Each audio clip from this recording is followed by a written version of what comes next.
Hey, it's Melissa with WTI, and I love vintage things. Let me tell you why this is going to be a t-shirt that you reach in your drawer day after day to wear. It is so comfortable. It's super soft. I really enjoy the colors and the sunshine message. The colors I thought would be difficult to kind of match up with things in my wardrobe that I already have, but it's not.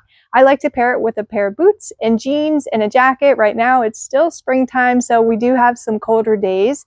But it's going to be so versatile that I could just wear it with a pair of shorts in the summertime. It would be great on the beach or just shopping around.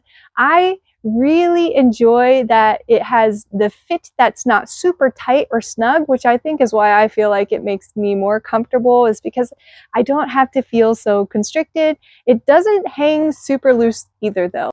The seams are really tight. It doesn't look like it's going to fray or pull apart. It's not see-through, which is great because that means I don't have to wear a t-shirt underneath it. After I've dried it, the Sunshine logo still looks like it's intact. It doesn't look like it's going to peel off, and I dry it on low heat though. I really think this vintage t-shirt has such a fun, cheerful message, and the colors are going to just really make your spring and summer pop, and that's my point of view.